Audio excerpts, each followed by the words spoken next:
Hello everybody and welcome to another video. Thank you for joining me this afternoon. I wanted to quickly record this video because I came across something online that kind of opened my eyes, and although it doesn't necessarily affect my vehicle, it might affect yours. So the topic of this one is going to be visual inspections. So because the Bolt EV doesn't fall under the same requirements mechanically for opening the hood and changing oil and all that stuff that ICE cars need, we tend to avoid looking under the hood of this car. So what I'm going to do is I'm going to show you how to open the hood and what it is exactly that I'm trying to get at here. So let's do this real fast. So I'm going to push the button, unlock the door. Excuse the dirty floor mat. We went hiking today and I haven't had a chance to vacuum it out. But I did run the car through a car wash, so it's sparkly. So if you've never opened up the hood of this car, right at the bow tie, slide your hand in, and then with your ring finger, this finger, you'll feel a little latch that you'll slide to the right, and then you'll be able to open the hood. So I'm going to use my shoulder here to prop this up and get it opened all the way. Stick it in that hole there. Okay, so if you've never looked under here, that's what it looks like. So whatever you do, just be careful where you're poking around. Everything that's orange has a tendency to be live, so try to avoid touching any wires that could potentially kill you under high voltage. Now, I don't think if the power's off, I don't think that there's any voltage going through here, but the car can fire on at any time. If it needs to cool the battery or whatever, it'll do so. So here's the point of this video. See this gap right here, or even this guy right here, it's nice and flat, or that guy, nice and flat. These guys are still pretty warm because we drove earlier. But I read an article online where a gentleman described that his Bolt EV had failed. One morning he went out to start it, and he got error codes and everything, and he basically had to flatbed it to a dealership.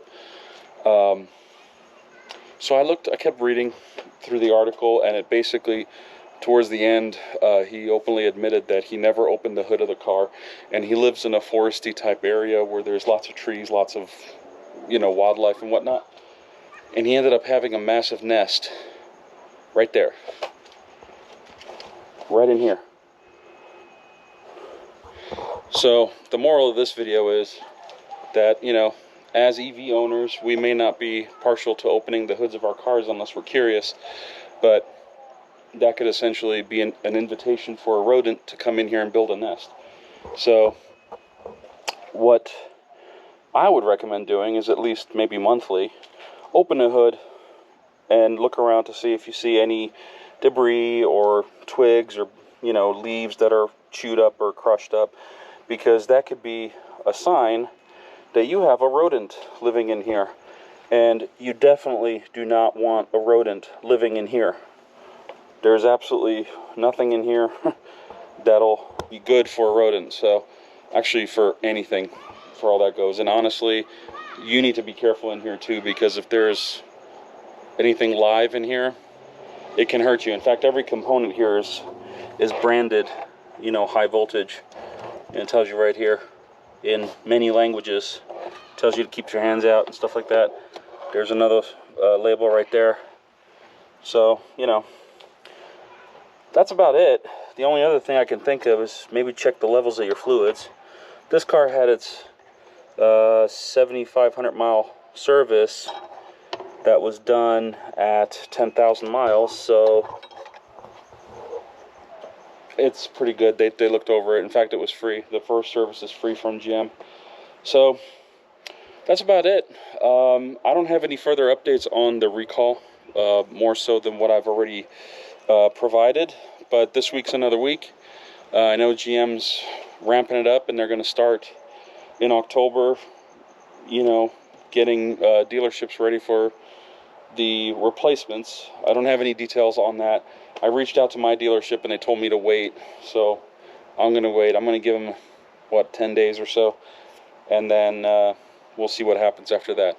Anyway, you guys have been great down in the comments. As always, I appreciate all of the feedback, the concerns, all of it. I love answering, you know, questions that come through, and I love hearing what you guys have to say. So just like with every other video, go down in the comments, let me know what you think, and let me know if this is something you do regularly. If so, tell me your story. Have you ever found anything living under there?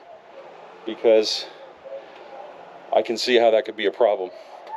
But anyway, in the meantime, have a great rest of the weekend, and until next time, thank you for watching.